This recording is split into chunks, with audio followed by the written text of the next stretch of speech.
నిశ్శబ్దం. అది శబ్దం లేనిది కాదు. అది మనసులో దాచిన నిజం మాట్లాడే భాష. ఇన్స్పెక్టర్ అర్జున్ ఆ రాత్రి తొలిసారి భయపడ్డాడు.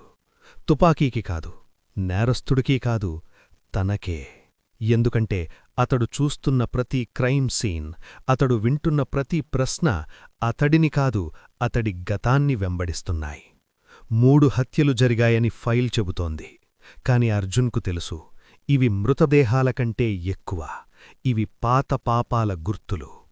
ప్రతి సీన్లో ఒకే వాక్యం: నన్ను గుర్తుపట్టారా? ఈ ప్రశ్న ఎవరికో కాదు, తన అంతరాత్మకి.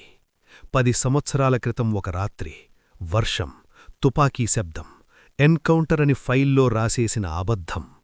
ఆ క్షణంలో చనిపోయింది ఒక మనిషి కాదు, నిజం.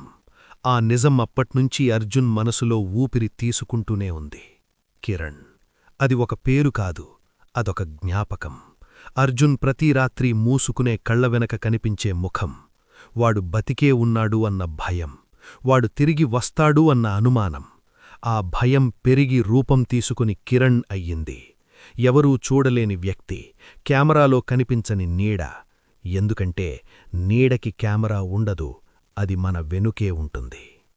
అనన్య. ఆమె ఎవరో కాదు, ఆమె అర్జున్ గిల్ట్కి వచ్చిన స్వరం.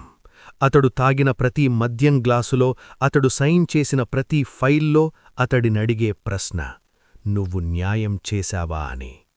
ఆమె మాటలు మృదువుగా ఉంటాయి, కాని అర్థం కత్తిలా కోస్తుంది. అర్జున్ ఆమెను బయట వ్యక్తి అనుకున్నాడు. కాని నిజమేంటంటే బయట ఎవరూ లేరు. లోపల మాత్రమే ఒక కోర్టు నడుస్తోంది. అక్కడ సాక్షులు జ్ఞాపకాలు, వాదనలు భయాలు, తీర్పు మాత్రం ముందే రాసేశారు. హత్యలు జరిగాయా? జరిగాయి, కాని చేతులతో కాదు, భయంతో. ఆ భయాన్ని సృష్టించినవాడు ఎవరో కాదు, ఒక పోలీస్ బ్యాడ్జ్ వెనక దాక్కున్న మనస్సు. ఆ మృతులు అర్జున్ గతంలో నిజాన్ని దాచినవాళ్లు. ఒక్కొక్కరు ఒక్కొక్క అబద్ధానికి సాక్షులు. వాళ్లు చనిపోతున్నప్పుడు చూసింది ఎవరో కాదు, అర్జున్ వాళ్లలో తనని తాను చూసుకున్నాడు. చివరి రాత్రి. ఇల్లు చీకటయ్యింది. గడియారం శబ్దం పెరిగింది. హృదయం కాదు, సమయం పరుగెత్తింది. టేబుల్ మీద ఒక కాగితం. Case close. ఇది ఎవరో పెట్టలేదు. ఇది అర్జున్ మనసు తీసుకున్న నిర్ణయం. ఎన్కౌంటర్ కాదు, అరెస్ట్ కాదు, ఇది తుది తీర్పు.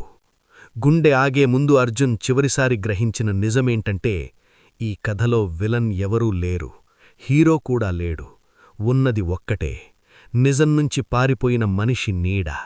ఎందుకంటే చట్టం నేరస్తుల్ని శిక్షిస్తుంది, కాని మనస్సు అబద్ధాన్ని ఎప్పుడూ క్షమించదు.